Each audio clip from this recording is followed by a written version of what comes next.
Ouais. C'est l'avant-dernier jour pour remporter une voiture, la fameuse voiture Alors, hybride je ne sais pas qui a son micro allumé comme avec la télé d'habitude, derrière. par SMS. Qui a son micro allumé avec la télé derrière? Ou un ordinateur? Ou un ordinateur éventuellement? Hello, hello tout le monde. Je vois que vous êtes nombreux à être là au taquet. Ah, attendez, je suis en train de. Alors, comment ça se fait? Ah oui, bah oui, j'avais éteint la caméra par mégarde. Voilà, coucou, c'est moi. Alors, je regarde s'il y a des messages de personnes qui sont, comment dire, qui ont des soucis. Hop. Bon, j'espère que tout le monde va bien. On va attendre 5-6 minutes que tout le monde arrive, puisqu'on va parler aujourd'hui d'un grand sujet qui est celui donc du budget quand on veut démarrer ou quand on veut, comment dire, quand on veut entretenir éventuellement un élevage canin ou félin. Donc, on va attendre que justement que les gens soient là pour on l'a laissé. Alors, j'ai quelqu'un qui est en attente et j'arrive pas à... Ah ouais, bon, ouais, une connexion qui est un petit peu longue à venir. Voilà. Ah, ça, c'est mon voisin qui descend son volet ou qui l'ouvre éventuellement. Ça fait un bruit pas possible. Bon, est-ce que tout le monde va bien déjà? Alors déjà, est-ce que vous m'entendez bien? Alors, vous avez comment dire, vous avez l'écran et vous avez des petits points donc en bas de votre écran si vous êtes, surtout si vous êtes sur un ordinateur. Et donc, vous avez le chat. Donc, si vous avez besoin de poser des questions, si vous avez besoin d'interagir avec nous tous, puisqu'il n'y a pas que moi, n'hésitez pas en tout cas à m'en parler, enfin, en tout cas à écrire. Si vous avez aussi des difficultés, par exemple de liaison, de micro, etc., n'hésitez pas Ah voilà, merci Sylvain, super. N'hésitez pas à, comment dire, à interagir, enfin à écrire, surtout si vous n'avez pas de micro, que vous ne pouvez pas parler, hein, donc n'hésitez pas. Par contre, pour tout le monde, merci d'éteindre vos micros, donc sauf évidemment si vous avez envie de prendre la parole, bien sûr, parce que ça fait beaucoup de bruit derrière. Et ce qui fait que, en fait, on ne s'en rend pas compte, hein. On est tous pareils d'ailleurs à ce niveau-là. On a notre propre environnement et en fait, on ne se rend pas compte des bruits de fond qu'il peut y avoir, que ce soit de la télé, de la musique, des enfants, par exemple aussi, des animaux qui jouent aussi avec leurs gamelles, par exemple. Ça peut être ça. Voilà. Donc, surtout, s'il vous plaît, tenez vos micros, surtout si vous savez que vous n'êtes pas seul, que ce soit des individus à deux ou quatre pattes. Voilà. Donc, voilà. Ça, c'est vrai que ça, comment dire, aujourd'hui, les micros sont extra sensibles, les micros des ordi, des téléphones sont extra sensibles et en fait, on entend les bruits comme si on était juste à côté. Donc, ça fait bizarre, hein, voilà. Bon, bah écoutez, bienvenue, bienvenue, bienvenue. On va attendre encore un tout petit peu que les gens se connectent. Alors, je regarde, parce que je suis sur deux ordinateurs en fait en même temps. Donc, je regarde s'il y a des gens qui sont perdus, s'il y a éventuellement des MP. Alors, on va voir s'il y a eu des soucis. Donc, j'ai mis, comment dire, l'identifiant donc de la réunion.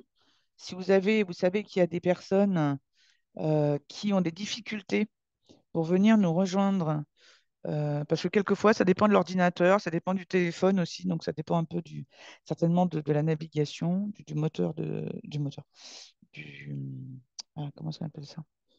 Euh, en fait, du truc d'exploitation là que vous utilisez.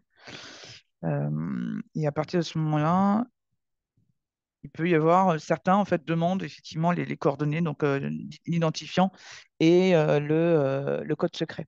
Voilà. Donc surtout si vous connaissez des gens qui ont des difficultés de cet ordre, n'hésitez pas à leur donner. Je les ai mis un peu partout, donc sur le comment dire, sur le groupe, sur l'événement lui-même. Voilà. Donc j'ai tout rajouté. Donc si jamais voilà, vous avez des personnes que vous connaissez qui ont des difficultés, n'hésitez pas. Je regarde. Tac, tac, tac. Ok.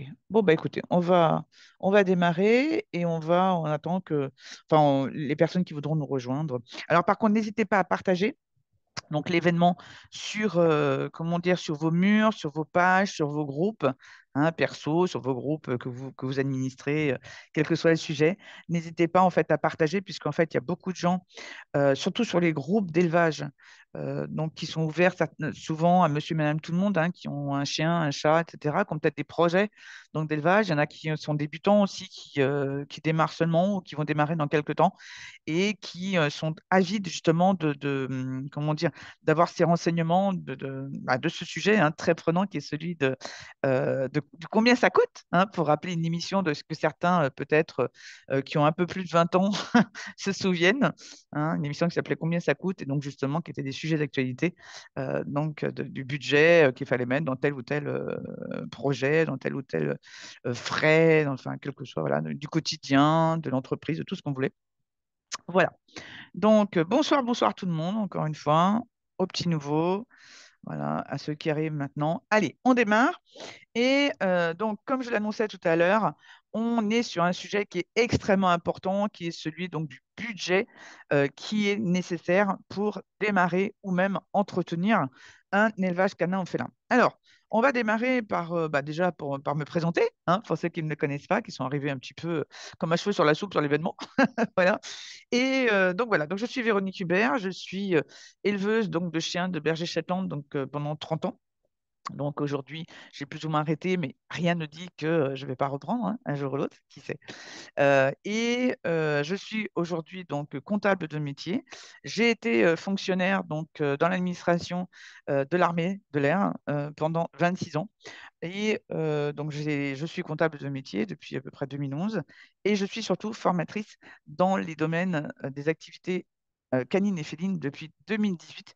Et c'est un bonheur pour moi donc de retrouver d'ailleurs pas mal de personnes que j'ai formées ici et surtout de parler de sujets qui sont un petit peu difficiles, qui sont l'administratif, le fiscal, le juridique de temps en temps, le sanitaire, mais aussi évidemment le côté, on va dire, du quotidien, hein. Et c'est le sujet, par exemple, d'aujourd'hui, de parler de ce qui est, de ce qui est le nerf de la guerre hein, aujourd'hui, qui est parler d'argent, hein. Voilà. Donc ça, c'est super important. Et on va en parler donc justement ce soir. Alors, il y a quelque chose souvent qu'on entend hein, quand on est éleveur ou on fait partie du milieu du monde du milieu canin et félin. On entend souvent dire, et c'est souvent des particuliers hein, qui le disent ou des gens qui ne connaissent absolument pas ce milieu et qui le voient de l'extérieur. Ils font en fait des additions hein, très simples qui sont de multiplier le nombre de chiots, de chatons dans une portée comme des petits pains, hein, en clair, et de comment dire, les multiplier par le prix de vente qui est affiché, hein, quelquefois sur des annonces, sur des posts, etc., sur des sites internet, éventuellement. Donc, multiplier le nombre de chiots de chatons par le prix de vente et se dire, ah là là, mais ils se sont fait un fric de dingue, pour reprendre l'expression de quelqu'un.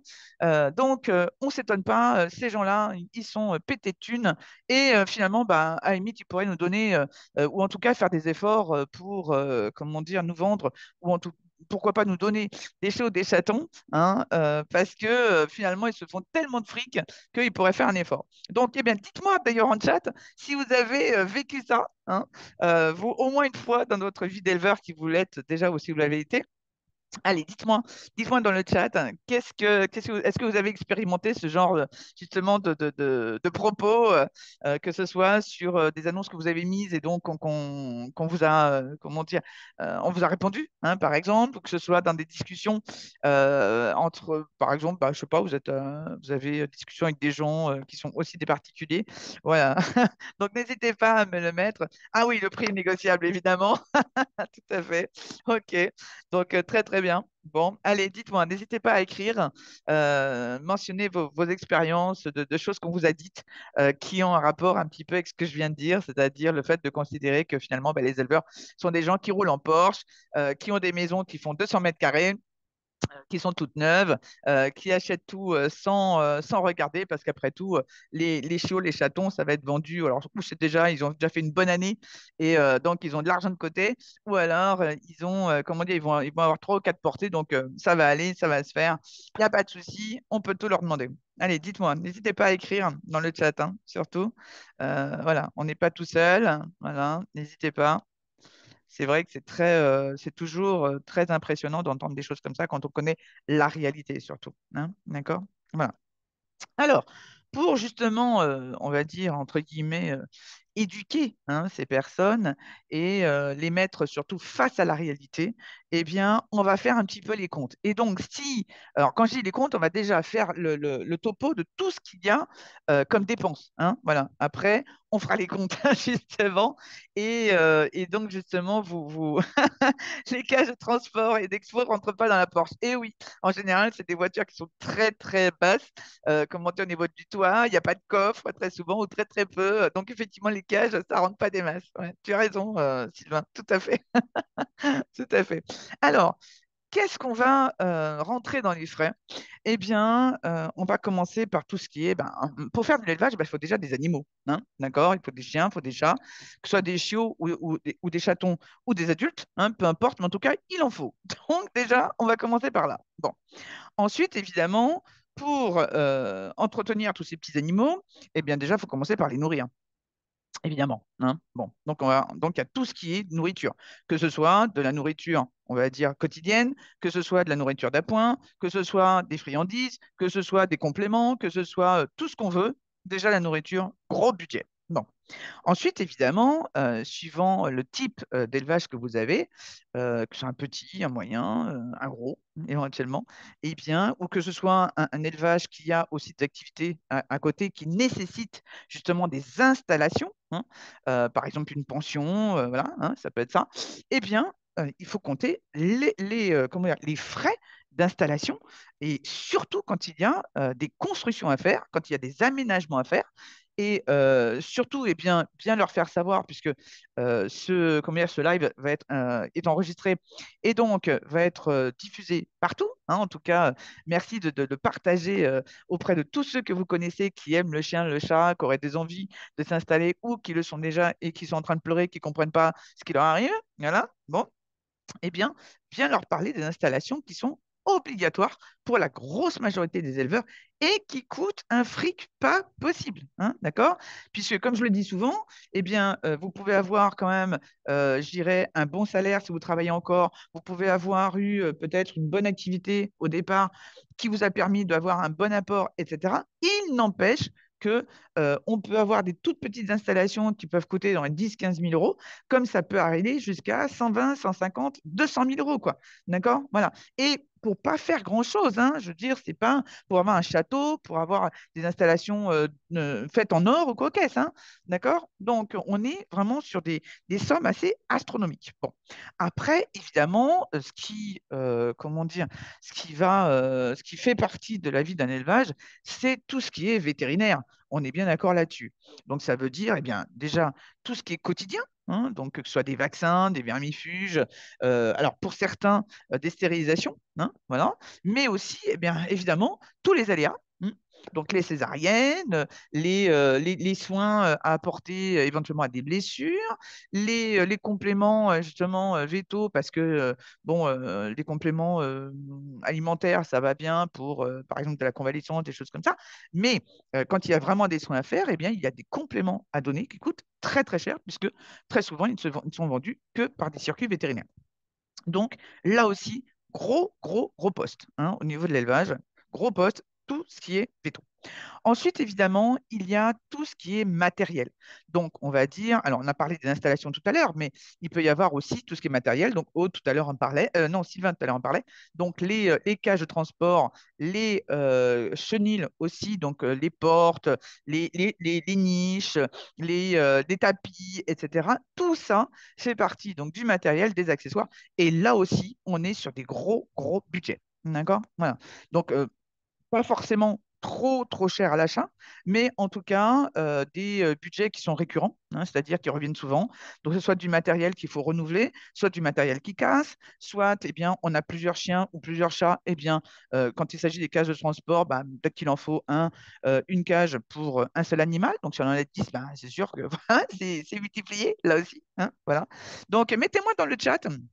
Dites-moi, est-ce qu'il y a d'autres choses? Alors, j'oubliais évidemment, heureusement j'ai pris quelques notes, voilà, tout ce qui est déplacement, hein, pour les personnes, par exemple, qui font des expositions ou des concours de travail, donc pour les chiens, des expositions pour chats et pour chiens, tout ce qui est entraînement pour le chien, donc pas forcément des concours, hein, mais quand on doit aller à comment dire, aller dans des centres d'éducation pour, excusez-moi, voilà.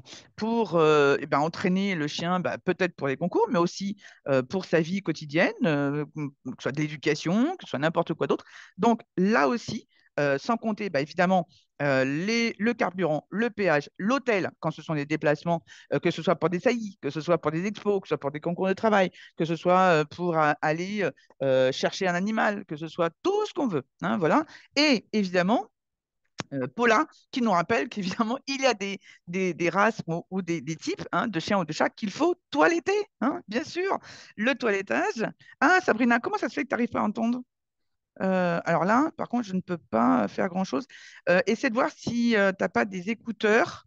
Est-ce que tout le monde m'entend bien, par contre? Parce que si il n'y a que Sabrina qui a le problème ou s'il y a d'autres personnes, dites-moi. Tout va bien? Ok, d'accord. Dites-moi, hein. Ok, super. Bon, bah nickel. Donc, Sabrina, là, malheureusement, je ne peux rien faire. Je pense que tu as un souci de micro, peut-être, ou peut-être un souci, peut-être prendre un casque ou peut-être un kit main libre de téléphone. Ça peut fonctionner. Ou alors, prends ton téléphone si tu es sur PC éventuellement, ou l'inverse. Change éventuellement de support pour voir. Ok. Donc, on parlait évidemment du toilettage. Alors, on parle souvent du toilettage d'exposition. Ah, ma pauvre Sabrina. Alors là, si tu n'y arrives pas. Bah écoute, éventuellement, comment dire, tu regarderas le replay. Bah écoute, si tu as des questions à poser, eh bien, fais-moi dans le chat et j'y répondrai de vive voix, hein, voilà. N'hésite pas à poser des questions ou à intervenir, hein, il n'y a aucun souci de ce côté-là. Voilà, on ne t'entend pas, mais bon, tant pis.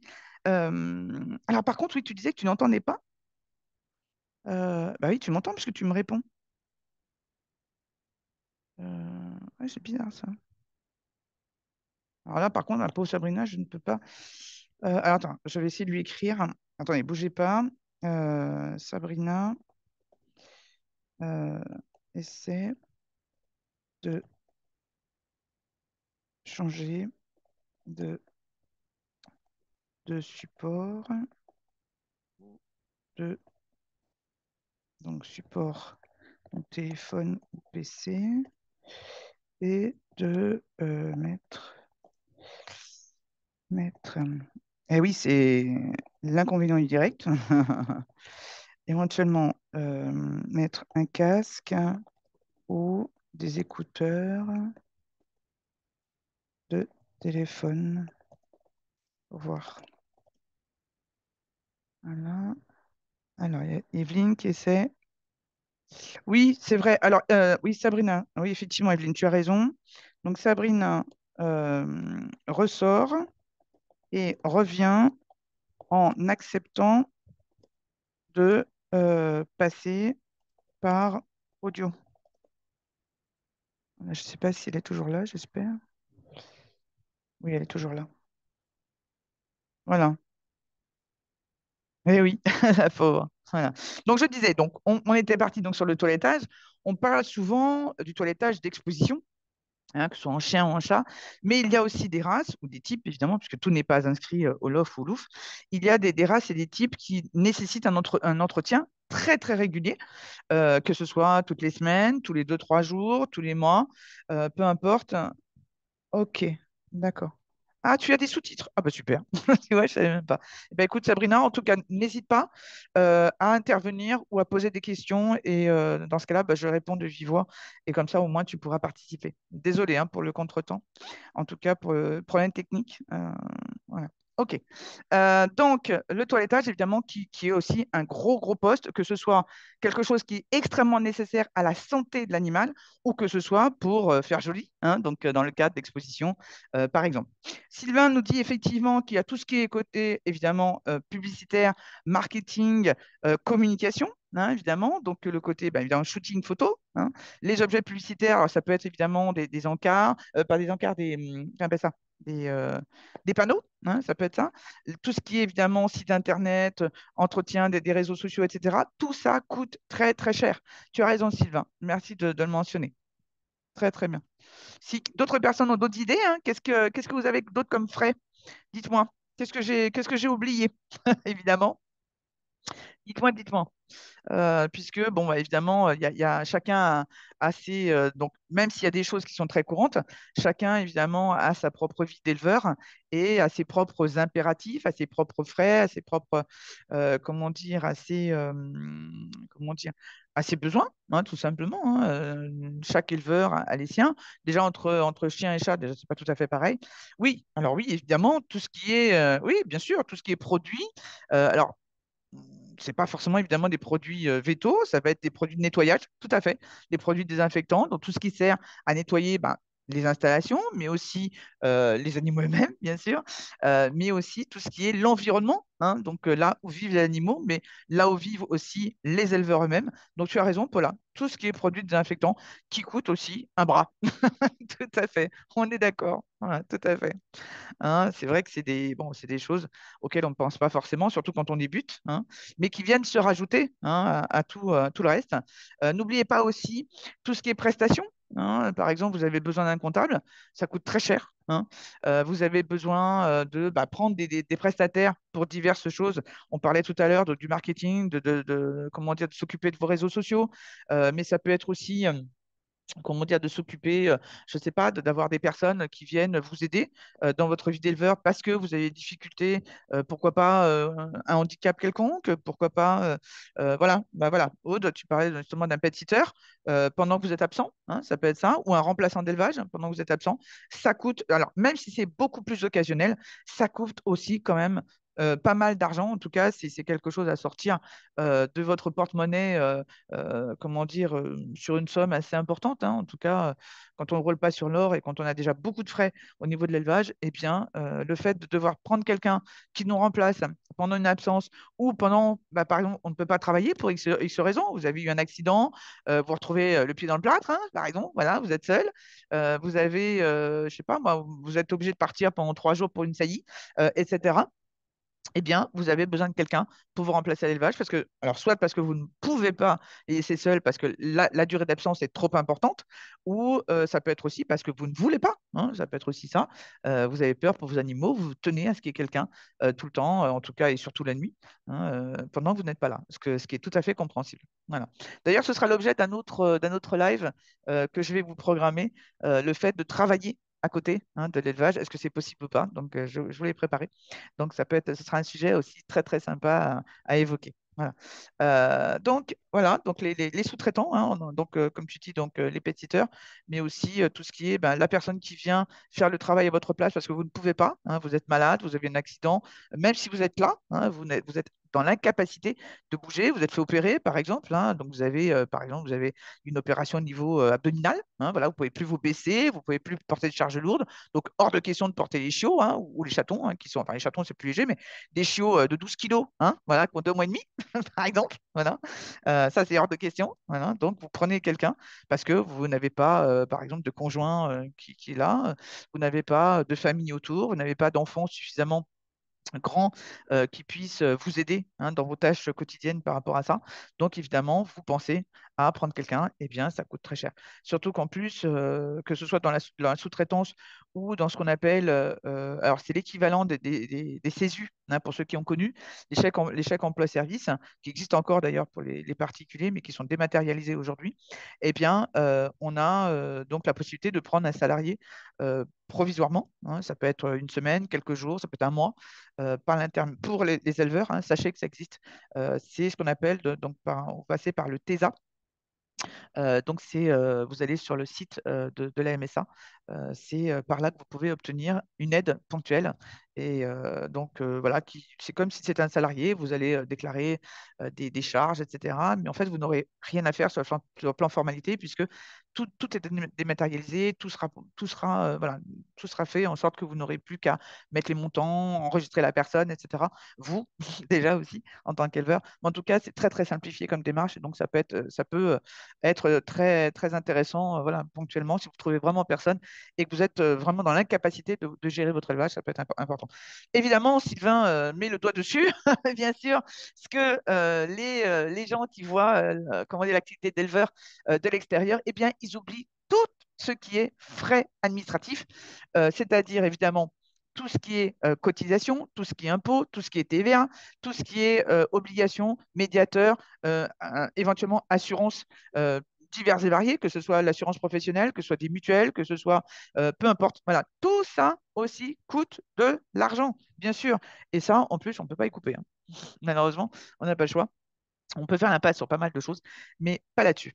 Voilà, donc très bien, hein, Sylvain, de le mentionner, parce que ça aussi, c'est quelque chose qui grève beaucoup le budget d'un éleveur, hein. Ça, c'est vraiment extrêmement important. Donc, n'hésitez pas à, comment dire, à mentionner enfin, le sujet quand vous avez des gens hein, qui viennent vous dire, bah oui, tu gagnes de l'argent, bah oui, mais de toute façon, oui, bah oui, à part les frais véto et puis un peu les frais combien de nourriture, bah finalement, il n'y a pas grand-chose. Bah si, il y a plein, plein de choses, quoi. Voilà. Alors que ce soit des choses qui ont été financées avant le début de l'activité, que ce soit des choses qui sont, comme je disais tout à l'heure, le côté récurrent, hein, donc des choses à payer au fur et à mesure hein, qu'elles arrivent, qui sont aussi, comment dire, qui reviennent souvent. Hein, voilà. C'est pas forcément que des impondérables, c'est pas forcément des choses qu'on achète qu'une fois ou une fois tous les 4 5 ans et puis basta. Hein. On a oublié aussi, alors dans le côté matériel, quelque chose quand même qui fait beaucoup partie de la vie d'un éleveur, c'est quand même aussi tout ce qui est informatique. Hein. Donc, soit mince, un ordinateur, que ce soit une tablette, que ce soit un portable, un téléphone portable un peu plus sophistiqué, hein, on va dire ça comme ça. Voilà, ça aussi, une imprimante, pourquoi pas tout ce qui est aménagement de bureau, hein, ça aussi. Voilà. Donc ça, c'est très très important. C'est du matériel qui coûte cher, là aussi. Hein, voilà. Euh, donc voilà. Donc ça, c'est quand même tout ce qui est, on va dire, tout ce qui fait partie de la vie courante d'un éleveur de chiens ou de chats. Alors en attendant, si vous pensez à d'autres choses, hein, n'hésitez pas à les écrire. Hein. Je regarde souvent comment dire, le chat. Hein. Donc s'il y a quelque chose, je regarde sur l'autre ordi s'il y a quelque chose, s'il y a des personnes qui sont en panne éventuellement. Voilà. Donc, n'oubliez pas de partager, hein, encore une fois, le live en question. Vous avez le lien hein, qui s'affiche quelque part. Vous avez aussi l'événement. Si, comment dire, si les gens n'arrivent pas comment dire, à se mettre sur le live, eh bien, vous avez le lien de l'événement. Alors, oui, ça, évidemment, je vais en parler le temps. Hein. Ça aussi, ça faisait partie, en fait, bon, c'est la deuxième partie, en fait, de ces choses hein, dont il faut tenir compte c'est évidemment le temps. Hein. Beaucoup pensent, hein, beaucoup de ceux qui sont de l'extérieur et qui ne se rendent pas compte, bien sûr, qu'un éleveur, il est à sa tâche, même s'il a du temps pour travailler à l'extérieur, mais il n'empêche qu'il vit 24 heures sur 24 avec ses animaux d'élevage, que ce ne sont pas des animaux, même s'il a des salariés, parce que c'est une structure assez importante, etc. Il n'empêche qu'il faut quelqu'un pour. Et d'ailleurs, tiens, on a oublié les personnes qui sont affectées à l'élevage là de façon permanente. Donc, ça peut être des apprentis. Donc, n'oubliez pas que les apprentis sont des salariés, donc ils coûtent quand même de l'argent malgré quelques aides, pas tout le temps. Vous avez donc des salariés vraiment donc qui sont là. Hein. Et donc, là aussi, ça coûte de l'argent. Donc, ça, c'était une petite aparté, on avait oublié. Donc, le temps, parce qu'évidemment, que ce soit par l'intermédiaire de salariés ou que ce soit l'éleveur lui-même, donc qui s'occupe de ces animaux, eh bien, il est avec eux 24 heures sur 24. Alors, quand les gens nous disent, ah bah oui, mais de toute façon, vous occupez de vos animaux que quand il y a des portées, etc., il ne faut pas qu'ils oublient une chose, c'est que là, comment dire, le fait d'être avec nos animaux 24 heures sur 24 fait qu'en fait, on est attentif 24 heures sur 24. On s'en occupe aussi 24 heures sur 24. On va les promener éventuellement, on les nourrit, on les soigne, on les éduque éventuellement. Voilà, que ce soit de l'éducation à l'état pur, que ce soit de l'apprentissage pour les expos, pour les concours de travail, etc. Donc ça, tout ça, ça prend du temps. Et moi, les gens qui me disent, ouais, on fait que quelques trucs, eh bien, je leur dis, s'ils devaient aller chez un patron 24 heures sur 24, eh bien, je ne pense pas qu'ils accepteraient qu'on les paye que les 7 heures éventuellement de la journée. Voilà. Ils demanderaient évidemment à être payés aussi le temps qu'ils passent, le soir, la nuit, etc. Voilà. Mais c'est marrant que, bizarrement, ils y pensent quand c'est pour eux, pour des domaines qui n'ont rien à voir avec l'élevage, et que pour l'élevage, ils n'y pensent pas. Voilà. Eh bien non, le travail de l'éleveur se fait évidemment 24 heures sur 24 et pas juste pour les portées. Et à plus forte raison quand il y a des portées, c'est des nuits, c'est des journées entières, voire même sur certaines races, veiller 24 heures sur 24. Donc, ça veut dire avoir intérêt à avoir des relais hein, au niveau de la famille qu'on met à contribution, hein, des familles, des amis qu'on met à contribution pour veiller 24 heures sur 24, puisqu'il y a des races, surtout des races, par exemple, des races géantes, des races lourdes, où on a tellement peur de perdre, donc surtout les chiots évidemment, on a peur de perdre les chiots dans les 3 premières semaines, puisque la mère, vous imaginez la différence de poids entre une chienne qui fait 50-60 kilos, voire plus, et des bouts de chou qu'elle vient mettre au monde, et même au bout de 8 jours, qui doivent faire aller 600, 700, 800 grammes à tout casser, on imagine bien que quand elle s'assoit dessus, eh bien, il ne reste pas grand-chose à l'arrivée. Hein, d'accord? Donc, évidemment, on a ce besoin dans ces races-là de veiller 24 heures sur 24 pendant les 3 premières semaines pour que justement la mère ne les écrase pas. Et évidemment, elle ne le fait pas exprès. Hein, elle ne se dit pas, ah tiens, j'en ai écrasé quelques-uns, ça m'en fera moins à nourrir. Non, on est bien d'accord. Ok. Donc, elle ne le fait pas exprès. Elle est fatiguée, hein, ne pas les oublier. Surtout sur des grosses races, ce sont des portées des mises bas qui sont longues, hein, donc qui peuvent durer jusqu'à 24 heures, voire un poil plus. Donc on imagine bien une chienne qui pousse hein, à intervalles réguliers, qui met ensuite au monde donc ces petits, et avec parfois 1 heure, 2 heures entre chaque chiot. C'est pas qu'elle se repose, hein, le travail se fait toujours à l'intérieur, donc elle est crevée, quoi. Voilà. Donc il est bien évident qu'elle ne met pas juste 2 heures pour se remettre une fois qu'elle a fini de mettre tout ce petit monde justement à plat hein, devant elle. Eh bien, c'est pas juste de dire bah, maintenant elle n'a plus qu'à les nourrir, etc. Et bien sûr, eh bien, le risque d'écrasement, malgré eh bien, ça aussi, tiens, ça fait partie du matériel, pour ceux qui connaissent, des barres anti-écrasement, bah, ça aussi, on ne peut pas toujours les faire soi-même, il faut les acheter, donc ça aussi, ça coûte de l'argent. Donc, eh bien, le fait de veiller comme ça, 24 heures sur 24, pendant 3 semaines, ça veut dire de dormir très très peu, hein, voire pas du tout, puisque, bon, moi j'ai élevé une petite race, évidemment, mais bon, je ne sais pas si vous, d'ailleurs, n'hésitez pas à témoigner hein, dans le chat. Quand on a une portée, eh bien, on veille quand même. Hein, c'est-à-dire on dort très très mal. On se réveille au moindre bruit, hein, que les chiots ou les chatons soient à côté ou même dans une pièce, dans une pièce hein, à côté comment dire, la porte ouverte. En tout cas, moi, c'est comme ça que je faisais après 48 heures. Moi, je sais que les bébés naissaient vraiment à côté de moi. Et puis après, bah, comme je travaillais, il fallait vraiment que je dorme un peu. Donc, je laissais les chiots et la mère dans une pièce à côté, mais avec la porte ouverte. Et ce qui fait, bah, je me levais instinctivement. Je n'avais pas besoin de mettre le réveil, évidemment. Hein. Je me réveillais toutes les 2 heures à peu près, hein, voilà, pour voir si tout va bien. Le moindre cri des bébés, même si c'était juste comme ça, parce que la mère, elle les bouge, hein, vraiment. Donc, dès qu'elle les bouge, bah, hop, ça y est, ça braille un peu. Eh bien, on se réveille, on va voir ce qui se passe, on se précipite, on a l'impression qu'il va se passer une catastrophe. Et donc, forcément, on dort extrêmement mal pendant les 3, 4 premières semaines. Voilà. Donc ça, c'est du temps. Hein.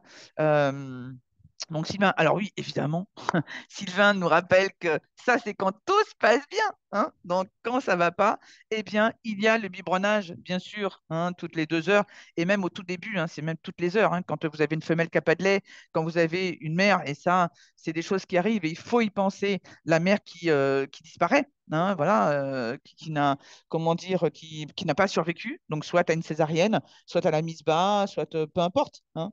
Et évidemment, bien sûr, eh bien, il faut pallier à cette éventualité Et la première des choses, évidemment, qu'on fait, eh bien, c'est de biberonner, hein, bien sûr.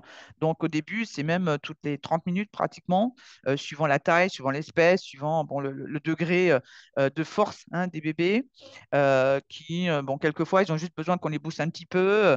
Voilà, bon, quelquefois, il faut vraiment tout faire, hein. Et surtout, quand la mère n'est pas là, bah, c'est pas le tout que de biberonner. Il faut aussi penser à nettoyer, hein, le derrière des petits pour les pousser, hein, comment dire, les pousser à faire leurs besoins parce qu'ils ne le font pas tout seuls, bien sûr. Voilà, moi, c'est quelque chose qui ne m'est jamais arrivé.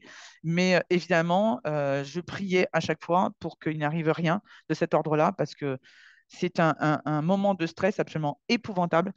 Biberonner, c'est une chose, mais aider les petits à comment dire, à faire pipi, à faire leur caca, etc., c'est quelque chose qu'il faut savoir faire. Quand il faut les sonder aussi, hein, donc ça, c'est aussi quelque chose qu'on ne sait pas toujours faire. Bien sûr, voilà, du stress absolument épouvantable.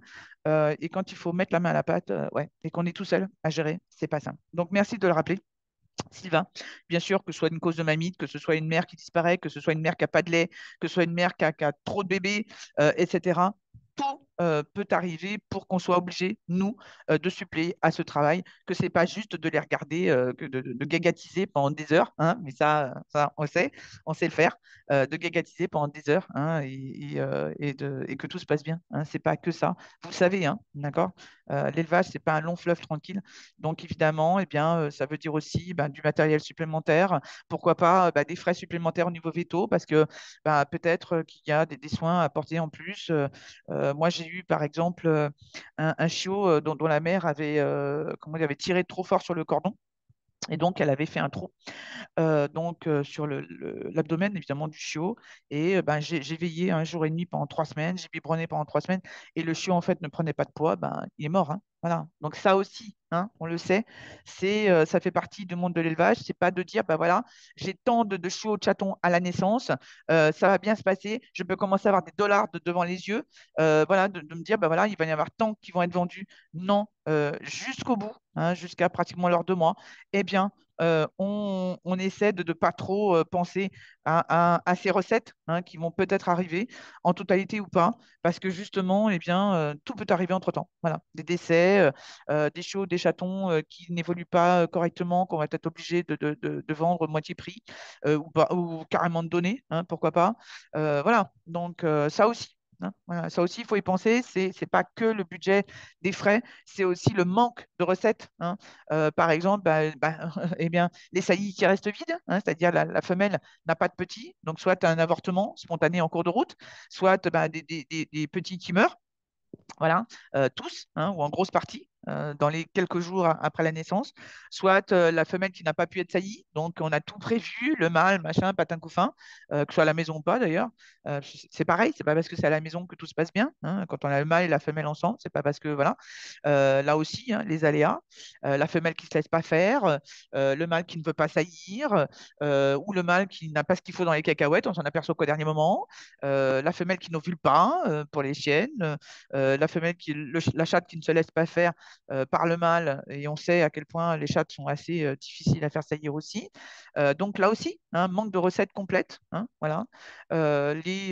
Comment dire, bon, je parlais tout à l'heure des avortements spontanés, hein, pour X raisons.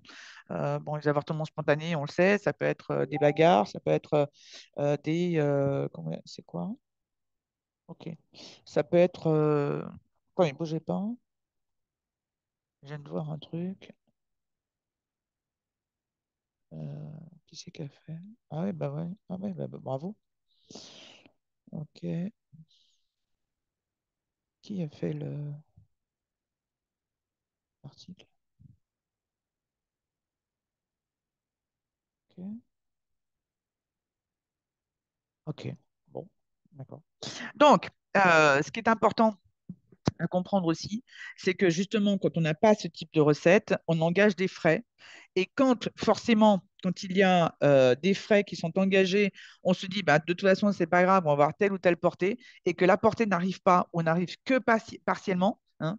Par exemple, on a une race, que ce soit en chien ou en chat, d'ailleurs, une race qui a l'habitude d'en faire, bon, je vais vous dire une bêtise, mais entre 5 et 8, hein, par exemple, et puis que finalement, il n'y en a que 2 à l'arrivée. Voilà. Donc des chiots, des chatons qui ont été alors réservés plus ou moins, c'est-à-dire des gens, des éleveurs qui ont une liste d'attente qui est là. Donc des gens qui attendent, et il y a peut-être 6, 7 personnes qui sont en attente, et finalement, ben, il n'y en a que deux à l'arrivée. Ben, là aussi, hein, c'est très, très, très angoissant de se dire ben, que les frais, eux, n'ont pas changé. Voilà. Malgré qu'il y ait moins de petits, ben, tout ce qui est, on va dire, frais fixes hein, ne change pas. Donc d'ailleurs, comment dire, Samsung, je ne sais pas qui c'est comme prénom.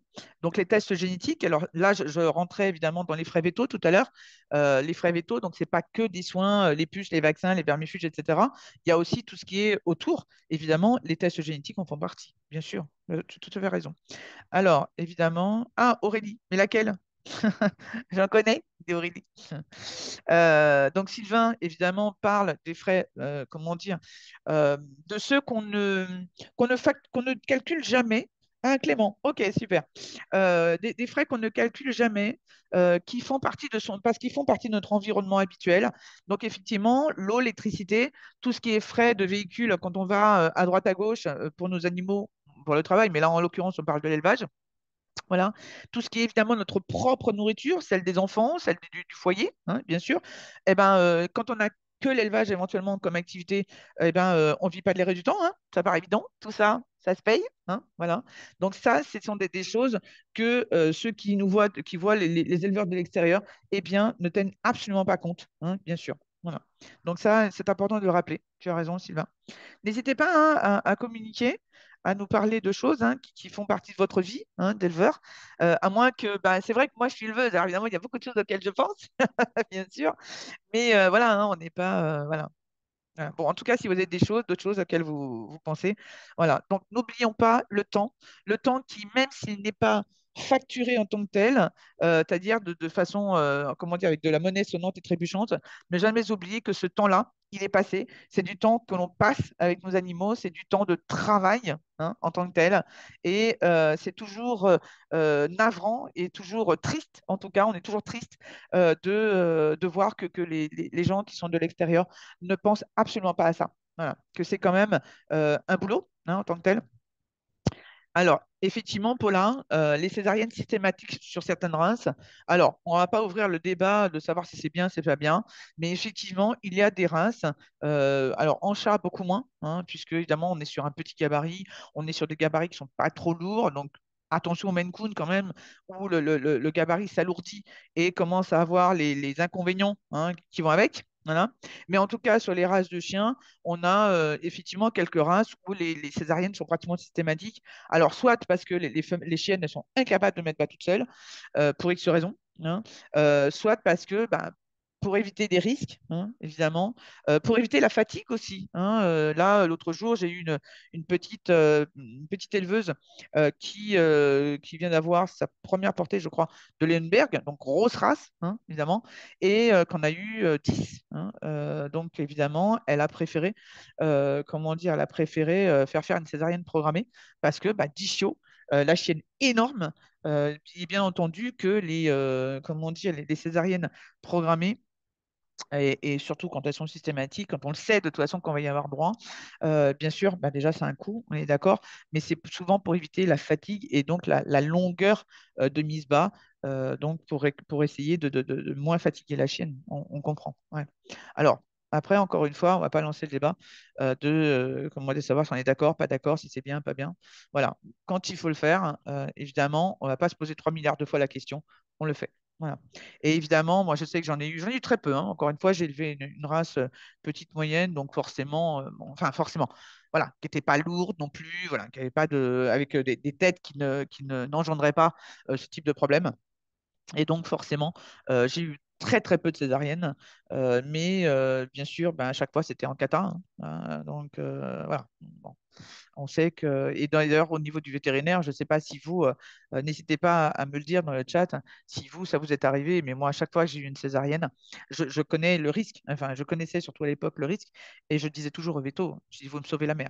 Je dis, peu importe ce qu'il y a dedans, vous me sauvez la mère. Voilà. S'il faut la stériliser, tant pis. S'il faut, ben, tant pis si les chiots sont morts à l'intérieur, mais vous me sauvez la mère. Voilà. Donc ça, je ne sais pas. Dites-moi dans le chat, vous, à votre niveau, si ça vous est arrivé.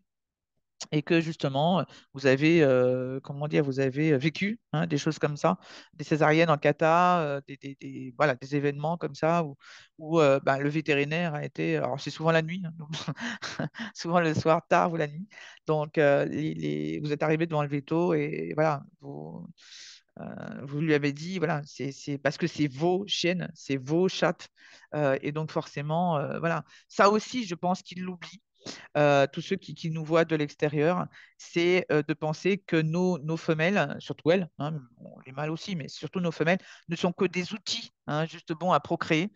Ils oublient très, très, très souvent que ce sont d'abord, hein, alors je ne parle pas évidemment des marchands qui passent d'une femelle à une autre et qui s'en foutent éperdument.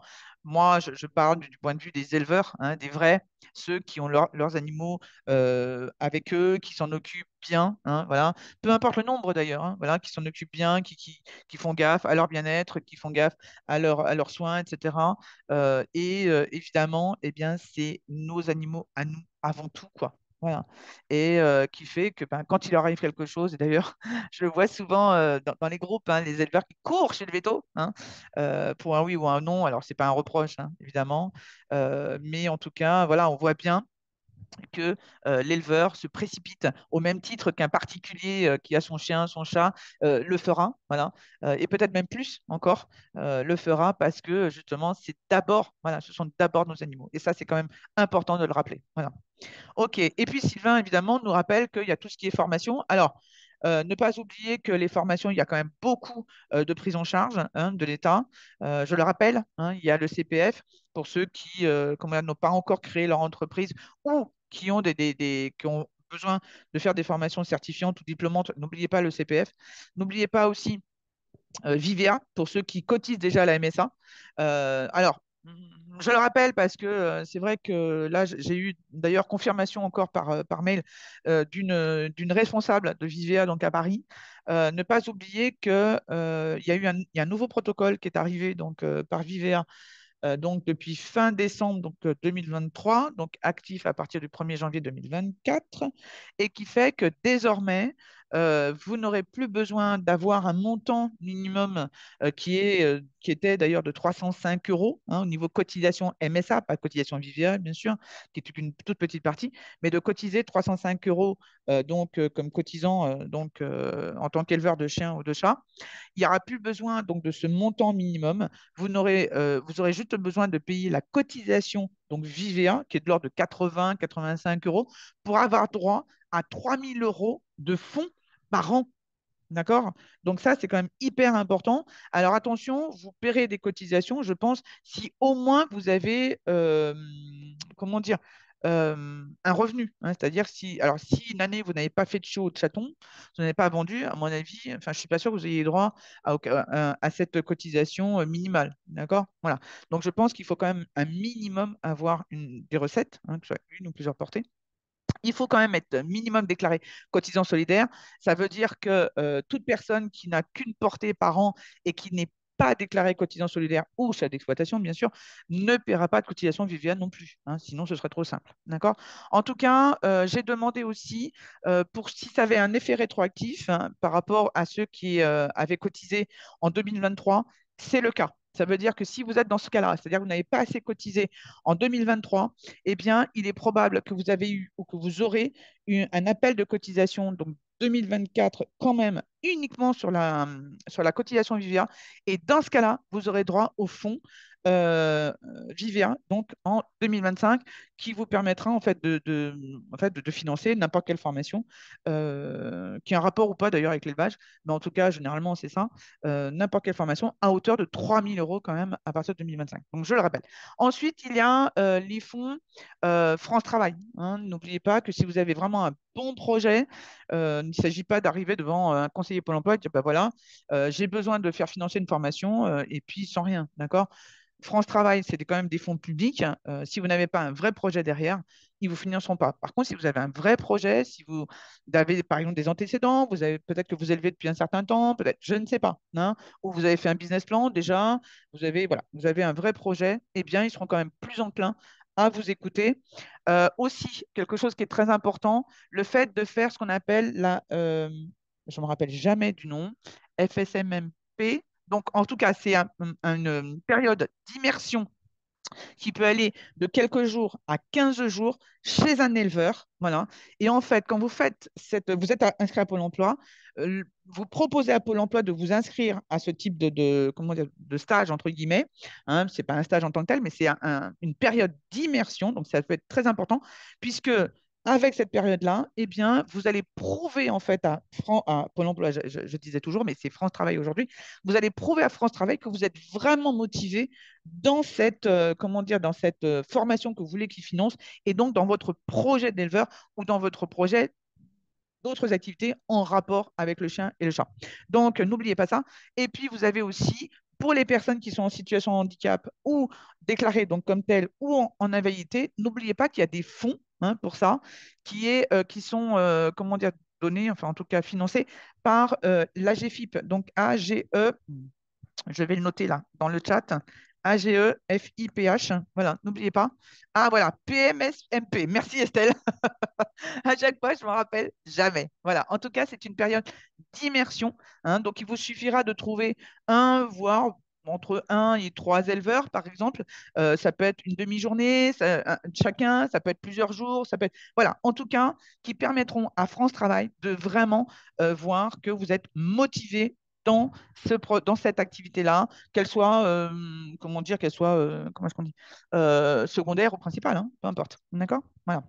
Alors, comment il s'appelle? Sylvain parlait aussi donc des formations obligatoires. N'oubliez pas la CACED, le TAV, PSCF, c'est quoi? Qu'est-ce que c'est? Pour moi, c'est les initiales. Je m'en sors jamais. Si c'est peut-être un truc particulier. PSCF. Bon, j'entends un truc que je connais, mais bon. Euh, Là, sur le coup, je vois pas. Dis-moi ce que ça veut dire, Sylvain. Ah bah oui, premier secours, bien sûr, voilà, évidemment.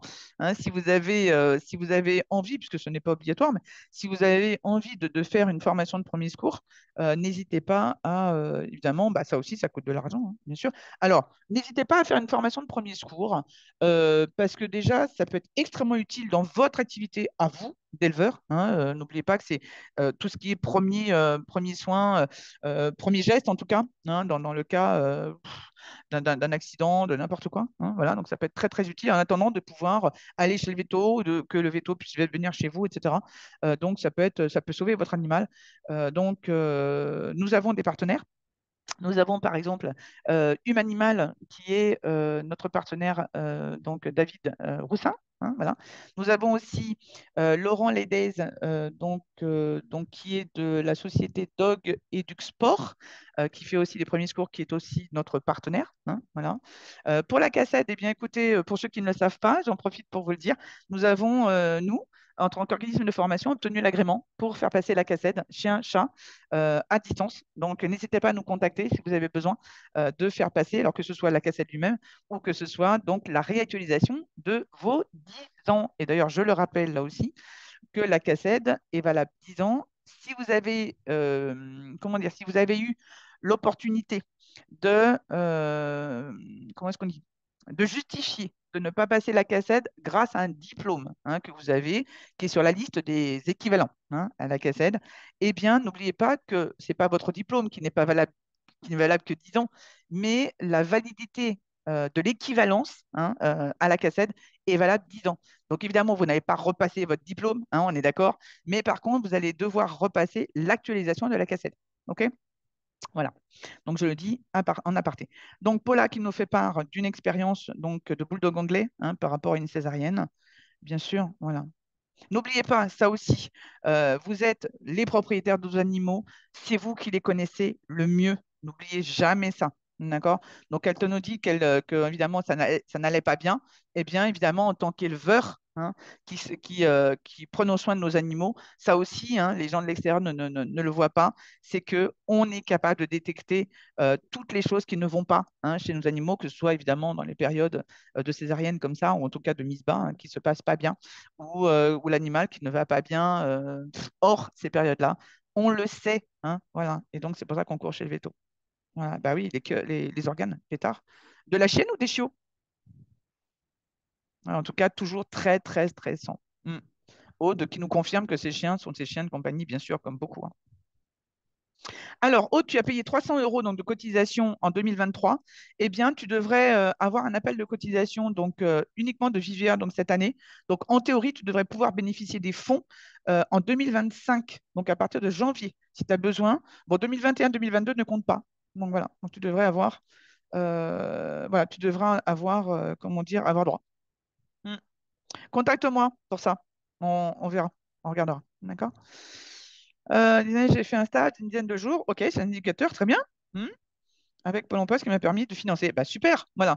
Eh ben, très bien, très sympa le témoignage, Aude. Voilà, donc que ce soit de l'élevage ou que ce soit chez un éducateur, un toiletteur, etc., n'oubliez pas que ces périodes d'immersion, quand vous avez besoin de faire financer une formation par France Travail, sont très importantes parce que finalement, elles prouvent votre motivation. Donc, en ayant votre motivation qui est bien prouvée, en ayant un bon dossier, en tout cas un dossier où vous expliquez vraiment pourquoi vous voulez faire cette formation-là, pourquoi vous voulez faire cette activité-là, etc., eh bien, ils seront beaucoup plus enclins, évidemment, à vous financer des formations. D'accord? Super. Alors, sur quelle capacité? Eh oui, à l'époque, avant 2000 avant 2016, TAV, premier secours. Nickel. Eh oui, ça coûte de l'argent, hein, puisqu'on est sur le budget, là, aujourd'hui, hein. Tout ça, ça coûte de l'argent. Voilà. Ouais, tu dois repasser l'actualisation, exact. OK. Oh là là, t'as perdu la chaîne et les chiots, Paula. Oh là là, terrible. Ça a dû être terrible, ça. Bah écoute, ouais, ouais, j'ai pas de mots, hein. Parce que là, je connais souvent, on perd la chienne, par contre, la chienne ou la mère, hein, les bébés survivent, hein. On perd souvent les bébés, mais perdre les deux en même temps. Waouh. Waouh, waouh, waouh, waouh. Ah non, la chienne, t'as réussi à la sauver quand même. Oh, merci. Ouais, merci, mon Dieu. Ok, bah super. Voilà, très bien.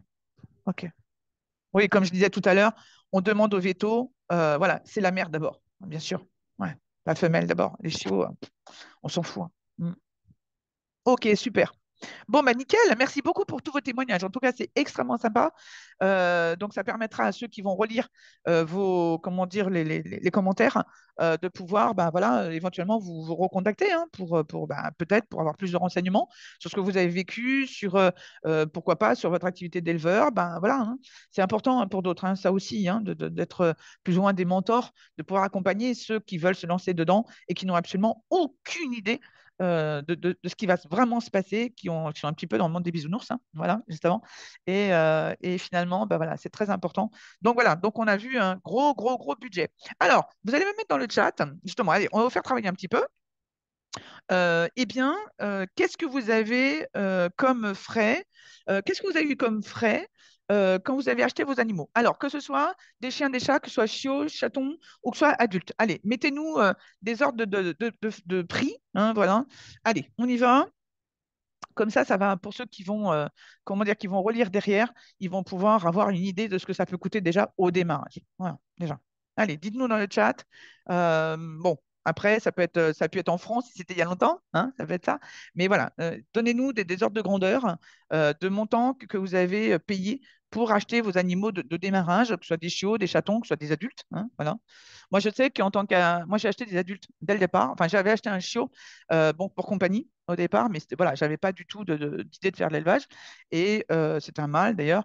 Mais après, j'ai décidé d'acheter une femelle et donc j'ai eu l'occasion d'acheter une femelle pleine d'Angleterre. Et à l'époque, on est sur l'année 1989, d'accord? Elle m'avait coûté 15 000 francs de l'époque hein, pour l'acheter pleine. Et donc, on va dire que c'est à peu près l'équivalent de 2500, voilà, 2003, 2004, 2500 euros pour la chienne, hein, pour l'importer. Et c'était sans compter le transport, hein, puisque à l'époque, bon, moi, j'avais pas de permis ni rien, donc j'étais pas allée la chercher, donc elle m'avait été exportée donc par avion. Et d'ailleurs, pour la petite anecdote, pour souvenir aussi, quand l'avion est arrivé, donc je suis allée à l'aéroport à Paris, hein, puisque j'habitais à côté à l'époque, et en fait, au bout d'une heure et demie d'attente, j'ai quelqu'un du staff hein, de l'avion qui vient me voir et qui me fait on a perdu les papiers de l'avion avec ma chienne pleine dans la cage, dans l'avion, en train d'attendre. Voilà, hein. Et heureusement, hein, donc j'ai expliqué un peu le problème. J'ai dit, écoutez, c'est pas compliqué, hein, soit vous la gardez et vous mettez les chiots au monde, hein, voilà, donc dans un service de quarantaine, etc. Ça risque de vous coûter très cher. Soit vous me donnez ma chienne, quoi. Dire parce que là, ça va pas le faire. Et donc finalement, ils m'ont quand même donné ma chienne. Voilà. Donc j'ai réussi à avoir ma chienne. Voilà. Alors, donc c'était la petite anecdote, mais vous imaginez, hein, on était il y a 35 ans, d'accord? Déjà l'équivalent de 2 500 euros. J'ai acheté ensuite mon premier mâle, donc adulte d'élevage, l'équivalent d'aujourd'hui de 3 000 euros. D'aujourd'hui, d'accord? Donc à peu près 20 000 francs de l'époque. Voilà. Alors, donc, 3 000 euros, une chienne adulte. Ouais. Enfin, une chienne, je suppose. Oui, parce que tu me parles de Paula, tu me parles de Bulldog. Donc, j'imagine, Sylvain, une chatte. J'imagine, c'était du chat. Donc, 4 000 euros par femelle. T'en avais acheté combien?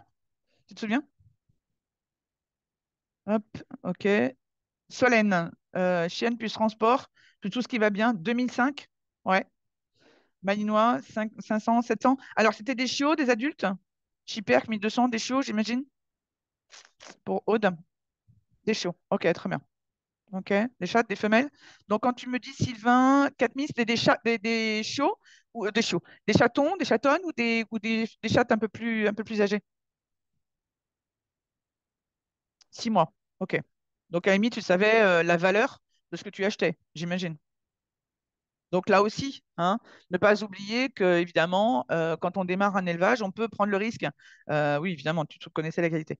Donc, on peut prendre le risque d'acheter donc des chiots, des chatons, sans trop savoir ce qu'on va avoir et payer quand même le prix parce que bah, on achète, on va dire, la valeur de l'élevage auquel on s'adresse, hein, donc la qualité, la renommée, etc. Pourquoi pas des tests supplémentaires, etc. Mais aussi, hein, on peut avoir envie d'acheter des adultes et évidemment, ça peut passer du simple au double, voire au triple, hein, on est d'accord. Voilà, au niveau de l'investissement. Donc, investissement qui peut être très, très lourd au départ. Voilà. Donc, n'hésitez pas, hein, donc à nous mentionner. Bon, vous n'êtes pas obligé hein, si vous avez pas envie. Oui, Sylvain, donc de grande lignée. Effectivement, Russie, Pologne. OK. Solène, c'était un chiot sans garantie. Ah la vache, un stérile à 2 ans.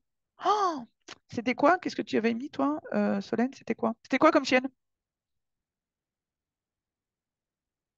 Alors, Aude, je pense que c'est du bulldog, puisqu'elle nous a parlé de bulldog, Paula, tout à l'heure, mais après, je peux me tromper. Solène, c'est quoi comme chien? Husky Toy. Oh, pétard. Pourtant, c'est un petit chien, hein, c'est pas... Enfin, c'est pas le genre de... Enfin, il n'y a pas de raison. Alors, comment tu as découvert qu'elle était stérile, du coup? Donc, ça veut dire, alors vous imaginez, on parlait de temps tout à l'heure, on parlait du temps de travail, mais c'est aussi ce temps d'attente, parfois pour rien. Hein. Donc, quand on sait, par exemple, qu'en Shetland, on s'arrache les cheveux entre 2 et 6 mois parce qu'on perd des dents, des testicules, des chiots trop grands, trop petits, Pronat et compagnie sur pratiquement entre 10 et 20% des chiots. Je dis souvent entre guillemets, on les perd hein, entre 2 et 6 mois. Voilà, donc tout ça, c'est de l'attente de l'argent qu'on dépense pour rien. Quand à l'arrivée, bah, peut-être pas confirmable, peut-être eh ben, là, stérile, par exemple. Donc Solène, du coup, stérile, découvert comment? Tu as fait une écho des ovaires à un moment donné, tu as découvert qu'il n'y en avait pas, il s'est passé quoi? Pas de chaleur? Il s'est passé quoi? Tu as arrêté le bulldog, du coup. Ok. Ah, ok. Spitz, bah oui, mais à l'époque, 3 500 euros, un Spitz nain, c'était pas incohérent. Hein. C'était beaucoup les prix. Hein. D'ailleurs, même encore aujourd'hui, on tourne encore entre 2005, ouais, 2005 pour un Spitz nain. À l'anglais, 3005, mais après, c'est le prix des Spitz aussi. Hein. C'est vraiment, on est encore autour de 2000, 2005, 3000 pour des grosses lignées, pour des tailles, voilà, des choses comme ça. Moi, j'ai connu les Spitz à 3005, 4000, il y a quoi? Il y a à peine une dizaine d'années. Hein. Mm. Ok. Donc, Solène, hein, comment tu as découvert? J'ai changé de race. Bah, après, Aude, c'est même pas le problème de changer de race, tu prends aussi les risques. Hein. Les races qui coûtent cher, c'est pas juste parce que c'est la mode ou quoi, ok, ça peut être aussi parce qu'il y a pas des problèmes, mais des risques, des frais aussi peut-être plus importants. Ah oui, échographie quand même. Ok, soucis hormonaux, chaleur normale. Ok, ok, d'accord. Ah ouais, l'utérus 10 fois plus gros. Oh, des kystes, etc. Bah ouais, j'imagine, ouais. Waouh, waouh, waouh. Ouais, effectivement, ouais. Ouais, donc pas simple, hein. On est d'accord. Voilà. Et donc découvert à 2 ans. Donc voilà, ça aussi, hein, c'est ce que les autres ne voient pas. Ce temps d'attente, ce temps, voilà, les frais quand on engage, que ce soit des frais véto, parce qu'on se pose des questions, voilà, que ce soit pour la reproduction, que ce soit pour la confirmation plus tard au niveau des chiens, que le chien, ben, finalement, il tenait toutes ses promesses à 2, 3 mois, et puis finalement, patatras, à 6 mois, 7 mois, ben, les dents qui tombent, enfin voilà, les testicules qui remontent, hein, voilà, le chien qui devient trop grand, trop petit, etc.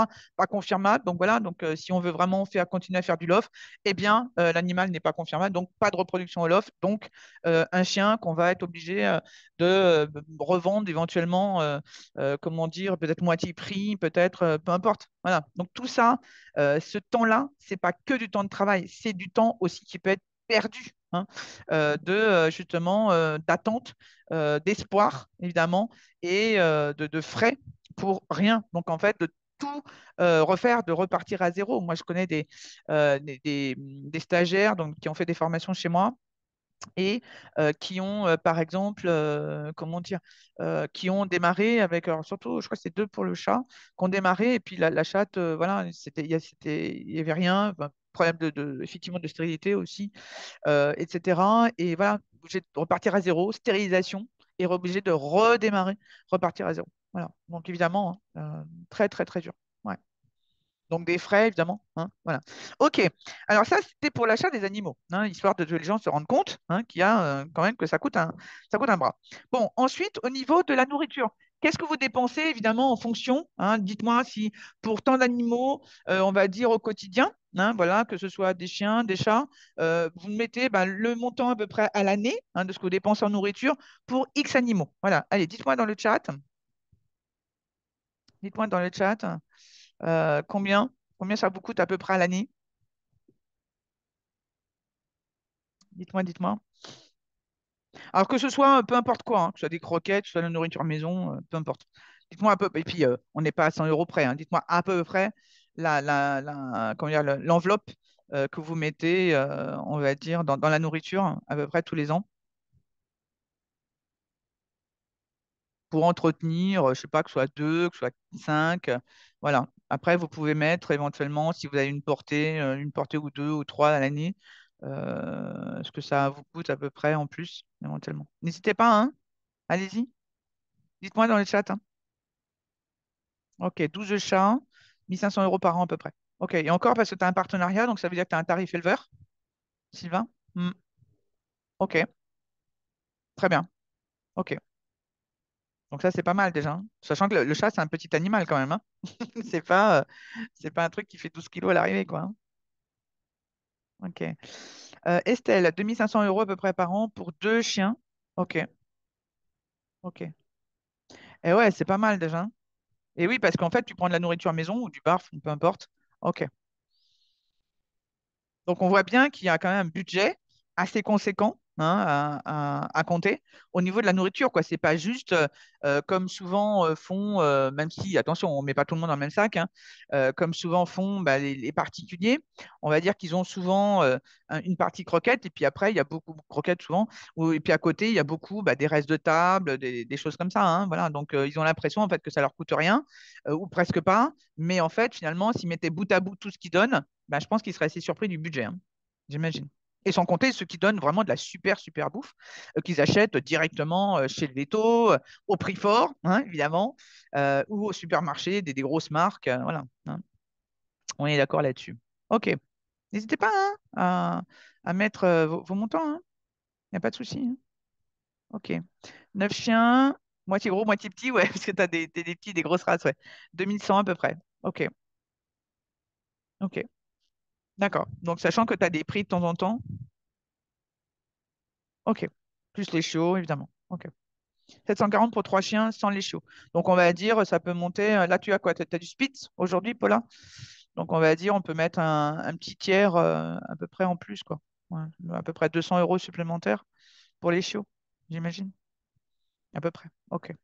D'accord. Bon, bah nickel. Vous voyez, bon, voilà, donc tout ça, évidemment. Et puis, on va dire qu'on augmente entre 10 et 30 le montant annuel de nourriture, pratiquement alors suivant la taille, hein, du chien, du chat, pour une portée ou pour l'ensemble des portées, hein, évidemment, qui ira en plus à ajouter donc au budget annuel de l'entretien des courants, hein, des autres. Voilà, des adultes.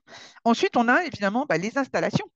Alors, évidemment, on ne va pas dévoiler ce que vous avez fait comme installation ou co-caisse, mais si vous avez fait des choses, dites-nous, si vous avez fait des travaux, si vous avez été obligé, comment dire? Ah oui, c'est vrai, les commandes groupées. Ouais.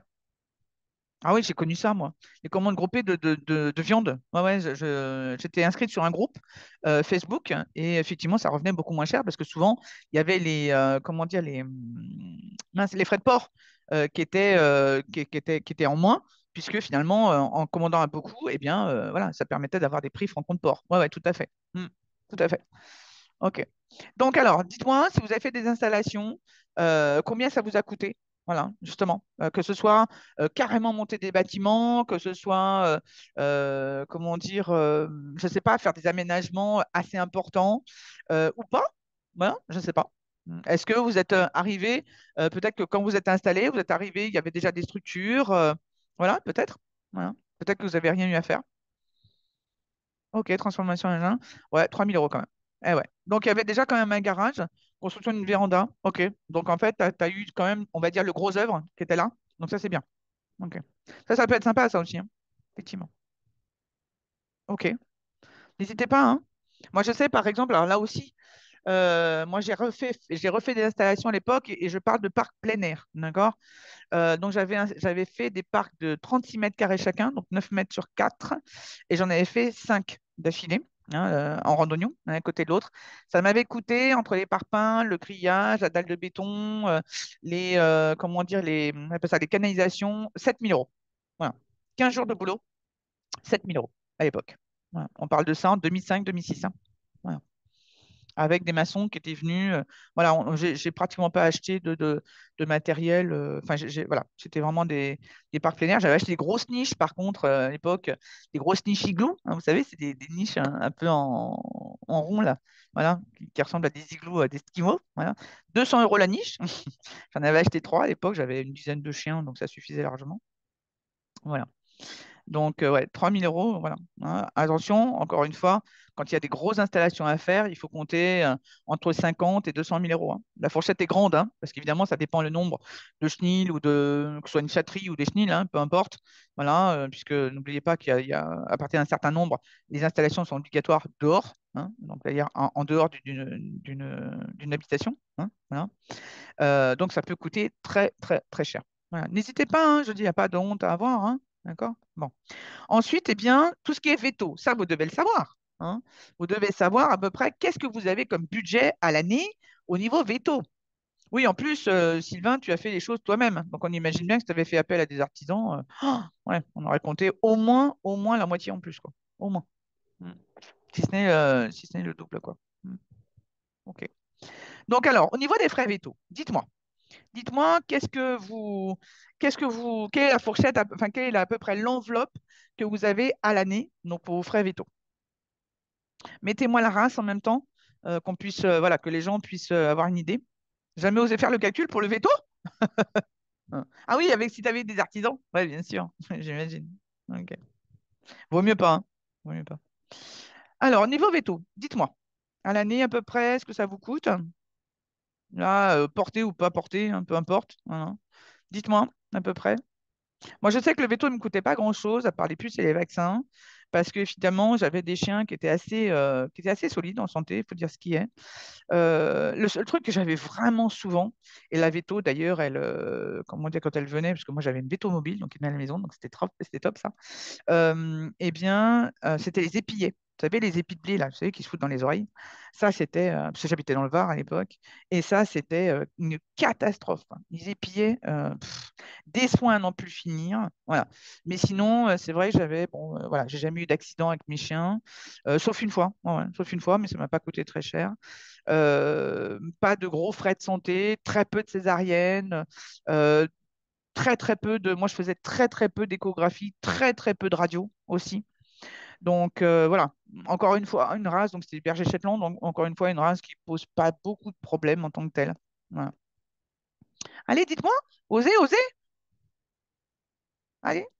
Alors faites pas des calculs de l'apothicaire, hein, faites, comment dire, à la louche comme ça, hein.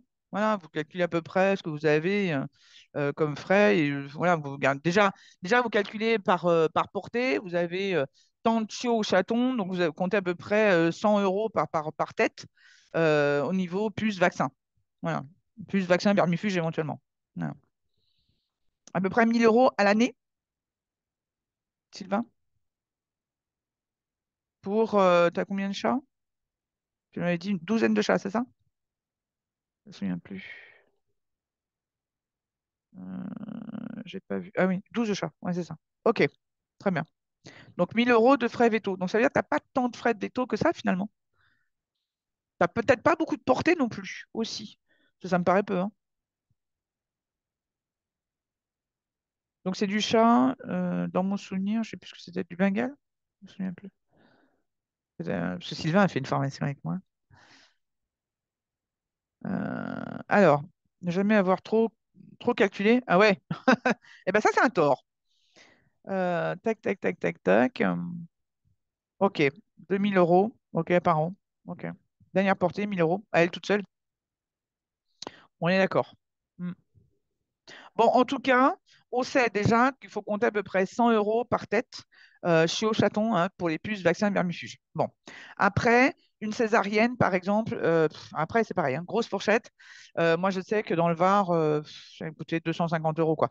Mais entre 250 euros, quand c'est vraiment, on va dire, voilà, petit chien, etc., pas de gros dégâts, moi j'ai vu jusqu'à 1800 euros à Paris. Hein, alors, c'est pas moi, hein, mais des amis éleveurs. 1800 euros à Paris pour une césarienne, week-end, région parisienne. Voilà, 1800 euros. Ouais, 580 euros, ok, la césarienne.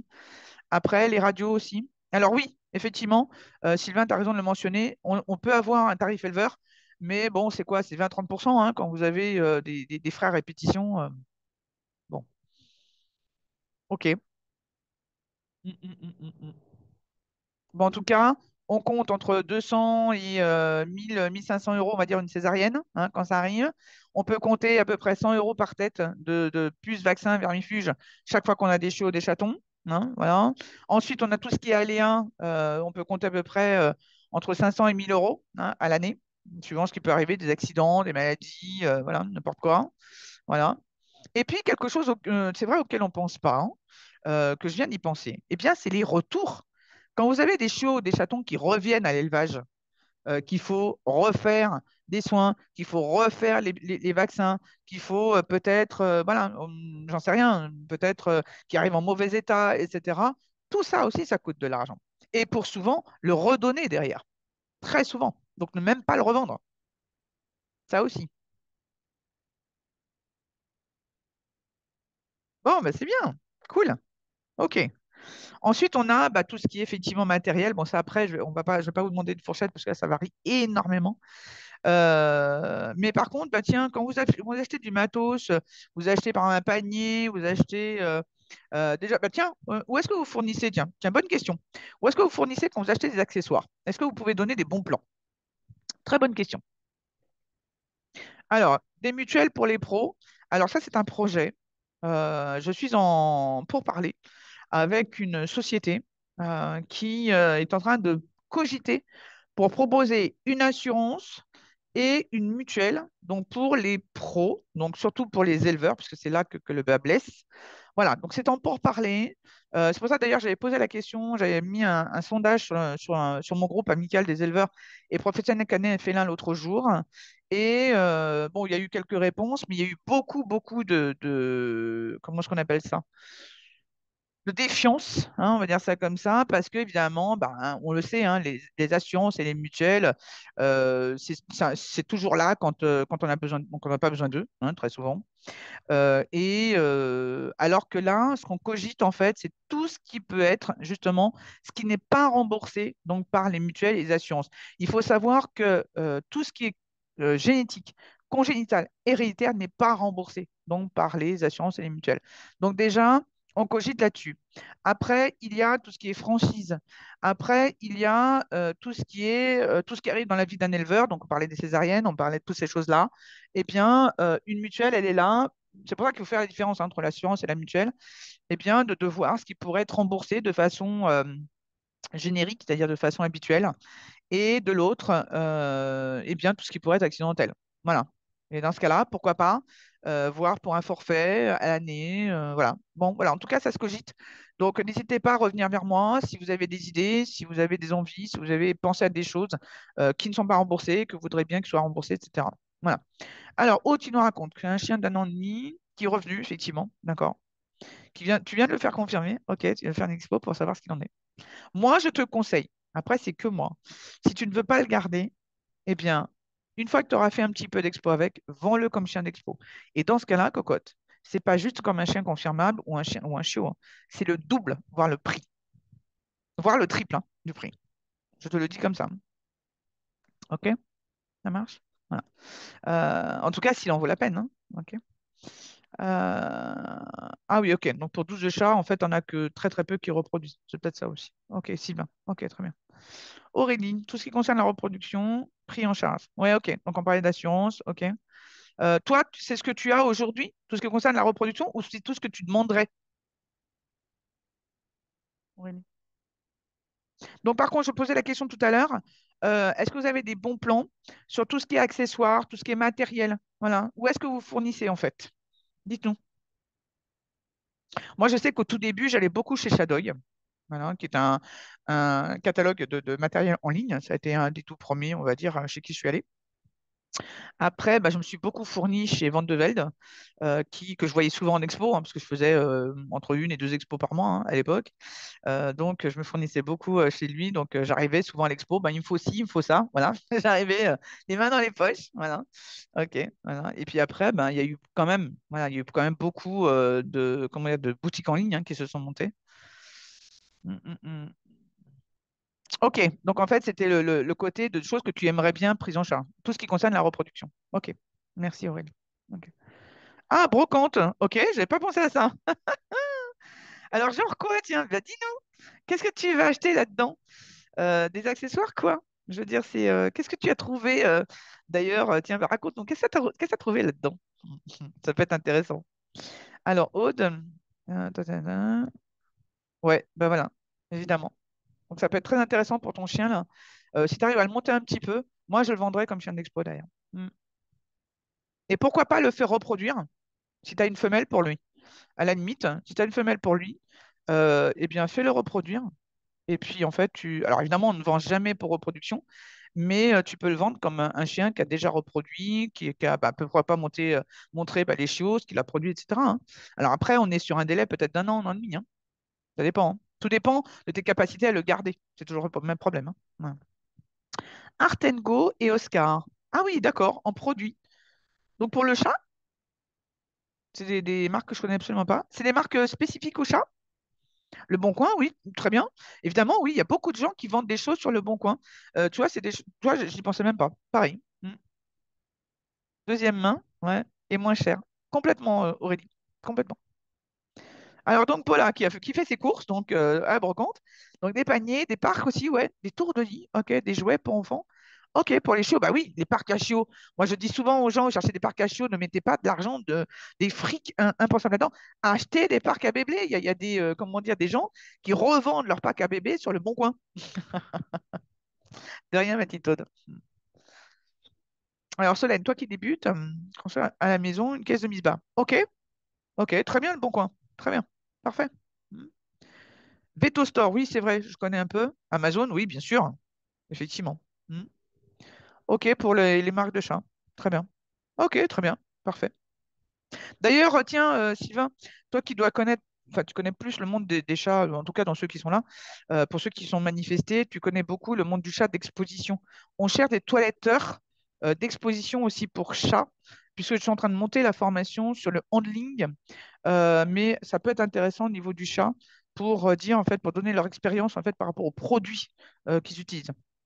Voilà. Si tu as des personnes dont tu pourras me donner les noms, mais en MP, hein, tu me les envoies, pas ici. Hmm.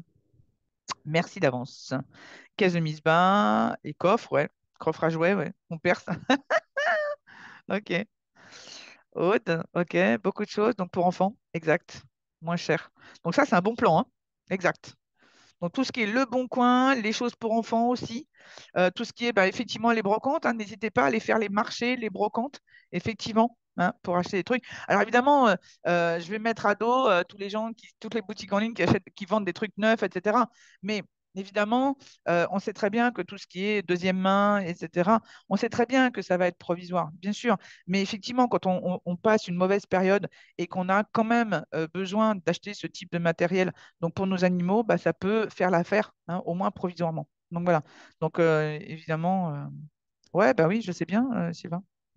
Mais renseigne-toi, si tu arrives à te renseigner. Mm. Ah, très bien. Ok, parfait.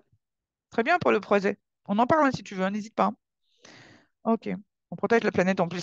Tu as raison, voilà. Tout à fait. Bon, en tout cas, super hein, pour votre, comment dire, pour vos bons plans. Nickel. Nickel. Ok. Est-ce que des choses qui vous sont revenues éventuellement sur des frais? Est-ce que, puisque bon, comment dire, le fait de parler de certaines choses, est-ce qu'il y a des choses qui vous sont revenues, comment dire, qui vous sont revenues dans les frais hein, que vous vivez au quotidien?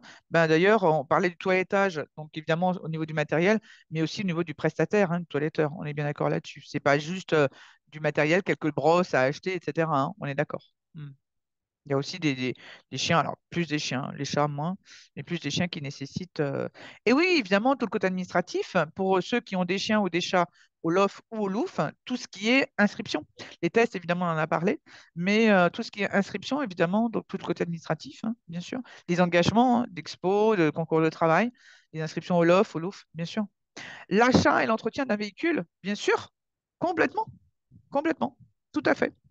Donc ça aussi, puisque quand on commence à avoir un élevage de chiens ou de chats, ben, on ne reste pas à la maison planqué toute la journée avec, comment dire, à regarder les bébés naître, avec, même si on fait quelques saillies à la maison, c'est-à-dire d'avoir le mâle et la femelle à la maison, bon, même si on ne se déplace pas toujours pour ça, mais il n'empêche que, voilà, et puis donc, et bien sûr, d'avoir un véhicule qui tienne la route, hein, surtout si on fait des gros déplacements, donc soit des expos, des concours de travail, bien sûr, de l'entraînement, hein, on n'a pas toujours le centre, le club canin, par exemple, ou le centre d'entraînement, ou les expos, etc., à 2 kilomètres de chez soi. On est d'accord.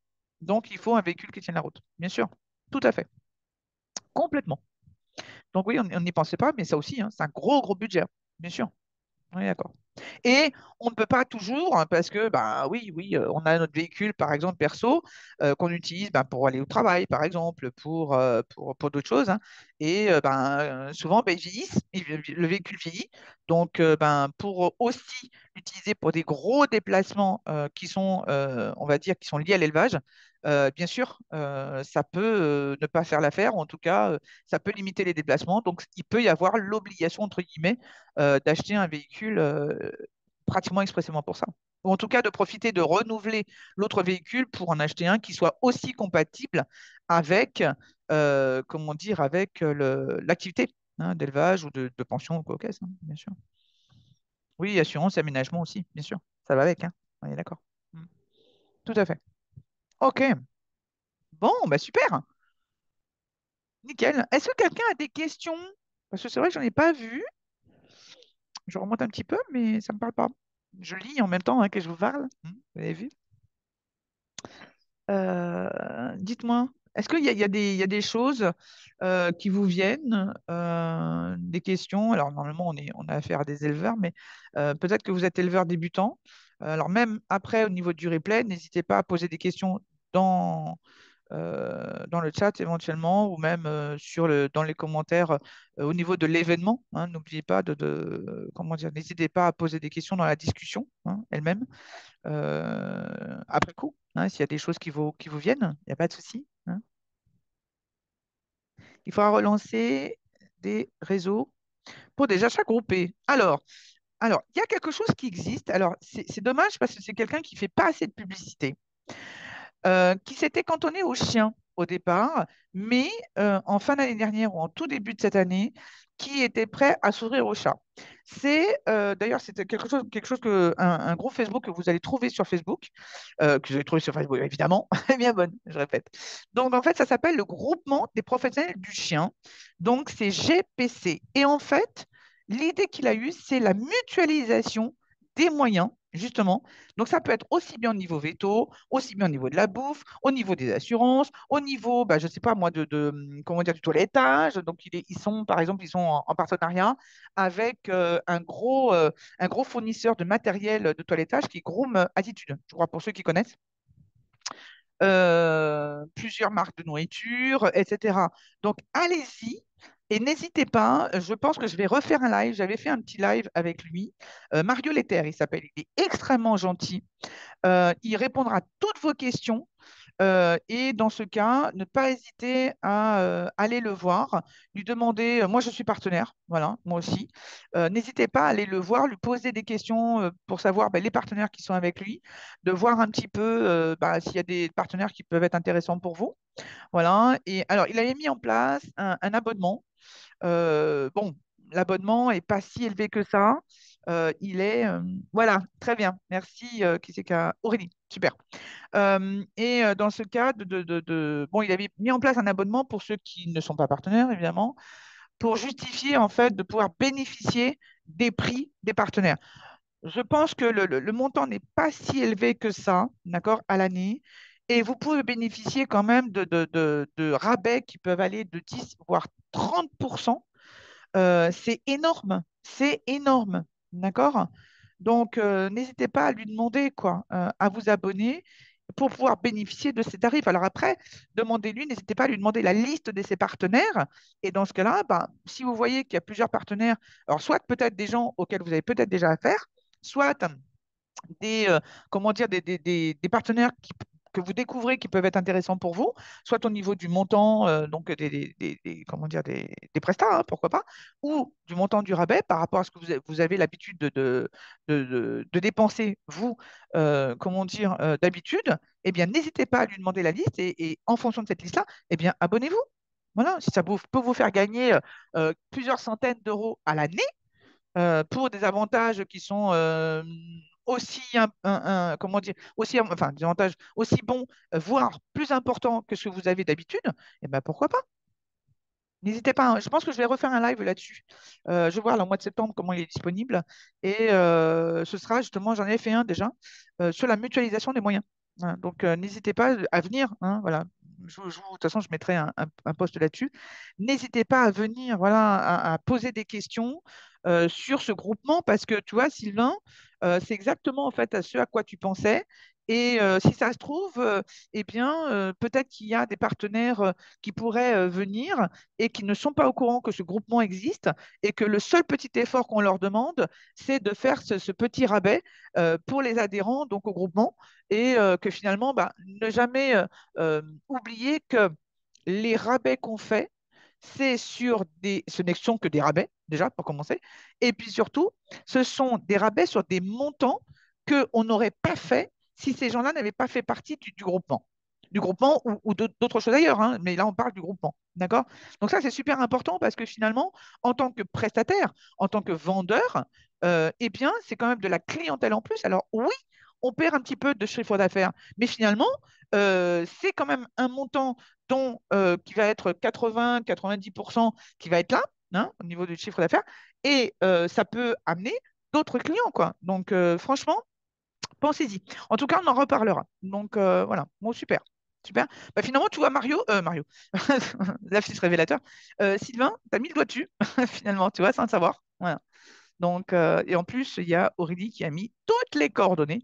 Merci pour lui, c'est super. Et effectivement, Mario est super, super sympa. Vraiment très abordable. Il répond au téléphone.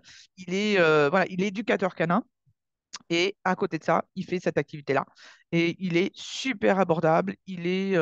Comment dire, il donne beaucoup d'infos. Voilà, il se décarcasse vraiment pour aider les gens. Donc, s'il voit, par exemple, si on lui demande une fois, deux fois, trois fois pour un partenariat avec tel type ou de prestation ou de matériel ou de nourriture ou co-caisse, je pense qu'il va faire des pieds et des mains pour trouver un ou plusieurs partenaires pour justement aider les gens à pouvoir avoir ce type de rabais, justement. Voilà, ça peut être très intéressant. Tout à fait. Ok, ok, ok. Eh bien, écoutez, il est déjà 8h30. Voilà, donc sympa, on a passé une bonne heure et demie ensemble. Bah, écoutez, je suis super, super ravie. Encore une fois, n'hésitez pas à partager. hein, donc, sur vos murs, sur vos pages, sur vos groupes, en perso, hein, en MP pour les gens que vous connaissez, et que vous savez qui débutaient, par, par exemple, vos adoptants. Les adoptants, par exemple, qui sont sur vos pages, etc., qui sont sur vos murs, qui sont dans vos amis, etc., et que vous savez qui ont ce projet-là. D'accord? Que vous le savez, parce qu'ils vous en ont parlé, parce qu'ils commencent à vous poser des questions, à demander des renseignements là-dessus, etc. N'hésitez pas à leur donner le lien. Donc, je vais le mettre en replay hein, là, dès qu'on a fini. Je vous le remettrai dans les groupes, etc., sur mon mur aussi. Donc, dans ce cas-là, donnez le lien, donnez-leur, parce que c'est là, on a parlé quand même de beaucoup de choses qui peuvent être hyper intéressantes sur le plan du budget, non seulement sur ce que ça va coûter, donc évidemment, il ne faut pas les dégoûter, hein, les pauvres, d'accord? Mais évidemment sur des bons plans, sur le fait qu'on peut avoir des rabais, sur le fait qu'il y a des partenariats possibles. Voilà. Donc, ça, c'est très, très intéressant. Alors, n'oubliez pas que les partenariats, vous, en tant qu'éleveur, vous pouvez les faire, vous aussi. C'est-à-dire que, ouais, super, merci Aude. Vous pouvez, comment dire, les faire, vous, en tant qu'éleveur, c'est-à-dire faire profiter vos adoptants de prix intéressants par l'intermédiaire de vos grossistes, d'accord, sur de la bouffe, n'importe quoi, à condition de leur avoir demandé l'autorisation. Pas aux adoptants, aux grossistes. On est d'accord. OK, ça marche. Et n'oubliez pas que dans ce cas-là, c'est une activité à part entière, hein. Quand c'est qu'occasionnel comme ça, c'est pas très grave. Mais quand ça devient une vraie activité, attention, c'est comment dire, de bien vous déclarer à l'URSSAF éventuellement comme activité de revendeur. OK? Que ce soit du matériel, de la bouffe, voilà. OK? Au même titre que des gens qui font de la pension, etc., hein. On est d'accord? Mais en tout cas, ça peut très bien être une activité secondaire à part entière, hein. Pourquoi pas, hein. Un autre bon plan. OK? Bon, mais super. Eh bien, écoutez, je vous remercie en tout cas de vous avoir, enfin, d'avoir surtout participé à ce live. N'oubliez pas, donc, évidemment, et je le dis surtout pour ceux qui verront le replay derrière, que vous soyez déjà éleveur, que vous ayez ce projet, n'oubliez pas de vous former, hein. On ne démarre pas un élevage juste avec l'idée un matin en se réveillant qu'on va mettre un mâle sur une femelle et que tout va bien se passer. D'accord? Il y a beaucoup de choses à savoir au niveau de l'élevage, que ce soit sur le plan de la reproduction, sur le plan administratif, sur le plan fiscal, sur le plan juridique, sur le plan sanitaire, sur le plan humain, sur le plan animal, hein, etc. En tout cas, il y a énormément, énormément de choses à voir, que ce soit sur le plan théorique ou sur le plan, quand je dis théorique, c'est-à-dire quelque chose qu'on peut avoir par écrit, oral, visio, tout ce qu'on veut, ou que ce soit sur le plan pratique, c'est-à-dire d'aller voir vraiment chez les éleveurs comment ça se passe, de pouvoir les interroger aussi, de pouvoir leur parler. Et vous, en tant qu'éleveur, s'il vous plaît, quand vous avez des personnes qui viennent vous demander des renseignements, n'oubliez pas que l'élevage, c'est 95 à 98% d'expérience, d'accord? La vôtre, si vous en avez, mais surtout celle des autres, d'accord? N'oubliez pas que l'élevage, c'est quelque chose qu'on apprend énormément, énormément sur le tas. D'accord? On a beau lire tous les bouquins qu'on veut, on a beau discuter avec 3 millions de personnes, on a beau avoir comment dire, assisté à des webinaires, à des conférences, à tout ce qu'on veut, d'accord? Il faut absolument vivre les choses pour savoir exactement ce qu'on peut ressentir, ce qu'on peut, comment dire, ce qu'il faudrait faire éventuellement, etc. Ça, c'est hyper important. Et la formation, qu'elle soit théorique ou pratique, est absolument essentielle dans une activité comme ça. On ne peut pas apprendre l'élevage juste sur le plan théorique. Il faut absolument se former aussi sur le plan pratique. D'accord? Évidemment, je vous renouvelle mes conseils de venir en formation, puisque moi, je fais beaucoup de formations sur le plan administratif, fiscal, juridique, sanitaire. Donc, ça, c'est mon truc à moi. Mais aussi, on fait des formations sur la sélection. N'oubliez pas que si vous élevez une race ou un type de chien ou de chat que vous avez envie de sélectionner, c'est important de savoir, eh bien, évidemment, tout ce qui se passe sur le plan consanguinité, sur le plan des tests, sur le plan les mariages hein, qu'il faut faire, pas faire, comment éradiquer donc des maladies, des défauts, etc. Comment au contraire conserver des qualités. Une formation aussi, ou plusieurs même d'ailleurs, sur tout ce qui est communication, sur tout ce qui est réseaux sociaux. On a beaucoup de problèmes aujourd'hui. Les éleveurs ont beaucoup de problèmes pour vendre leurs chiots, leurs chatons. Donc évidemment, je suis là pour vous si vous avez besoin de faire une formation qui est spécifique en fait à ce domaine-là et donc qui vous donnera plein de conseils, plein d'astuces, plein d'idées, plein de méthodes sur justement vous faire connaître, étendre votre communication et vous permettre de mieux vendre. D'accord? Donc ça, c'est super important. On est en train de faire la formation selon en ligne, évidemment. Estelle, je ne sais pas si j'en oublie, j'en sais rien. Mais en tout cas, voilà, je vous donne d'ailleurs par MP, oui, par chat, le lien de notre site avec, comment dire, avec les formations que l'on fait. Je ne sais pas si là, il y a tout. Je vais voir. Hop. Oui, il y a tout. OK. Donc ça, c'est bon. Donc je vous donne le lien, je le redonnerai. C'est notre nouveau site d'ailleurs. Vous l'avez en avant-première, puisque je l'ai pas donné encore. C'est donné à personne. Donc vous l'aurez en avant-première. Hop. Notre nouveau site internet qui n'est pas tout à fait fini. Donc, mais il y a déjà il y a pas mal de choses dessus. Alors, Aude qui nous dit, j'étais éducatrice, je faisais la pension. OK. Je déclarais tout auprès de l'URSSAF. Exact.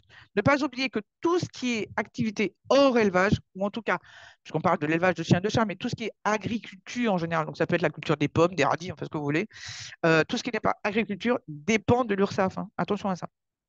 J'ai gardé que l'élevage familial, donc le côté dérogataire, j'imagine.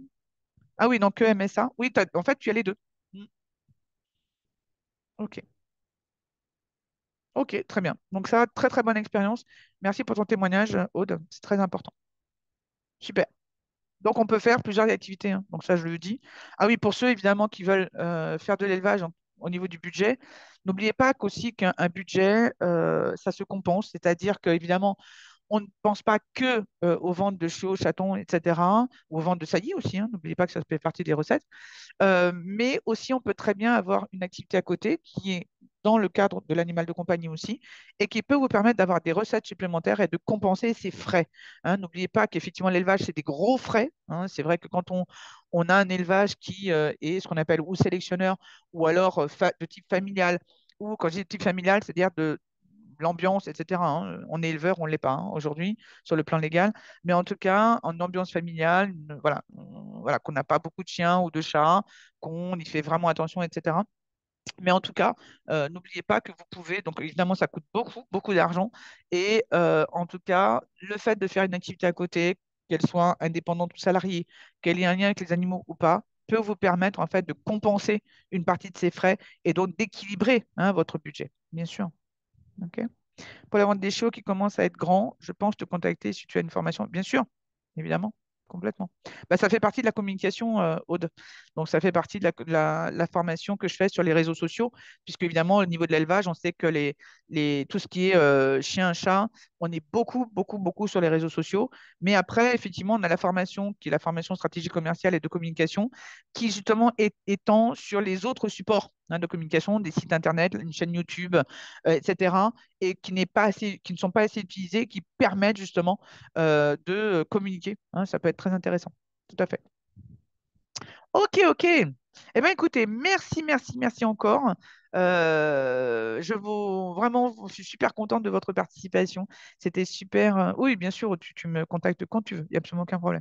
Et en tout cas, merci beaucoup de votre participation, de vos échanges, hein, de votre, comment dire, de votre présence, de tout, hein. Vous savez, je suis éleveur comme vous, donc même si j'arrête un petit peu là pour le moment, c'est vrai que voilà, j'ai toujours cette âme d'éleveur sélectionneur. Et c'est vrai que je continue à penser comme vous, je continue à réagir comme vous. C'est vraiment, ça reste imprégné, hein. Vous savez, 35 ans, ça s'oublie pas. Voilà, ça reste là. Ok, eh bien écoutez, bonne soirée à tous, je vous embrasse. Et puis merci, merci encore à tous. Et à très bientôt pour le prochain live. Donc la semaine prochaine sur trouver un lieu justement pour créer une activité canine ou féline. Donc voilà, donc ça peut être aussi très intéressant. Bah, pareil, je vous donne rendez-vous mardi 13. Mardi 13, on est quoi là? On est 6. Ouais, c'est ça. Mardi 13 à 19h. OK? Allez, je vous embrasse. À bientôt. Salut, salut.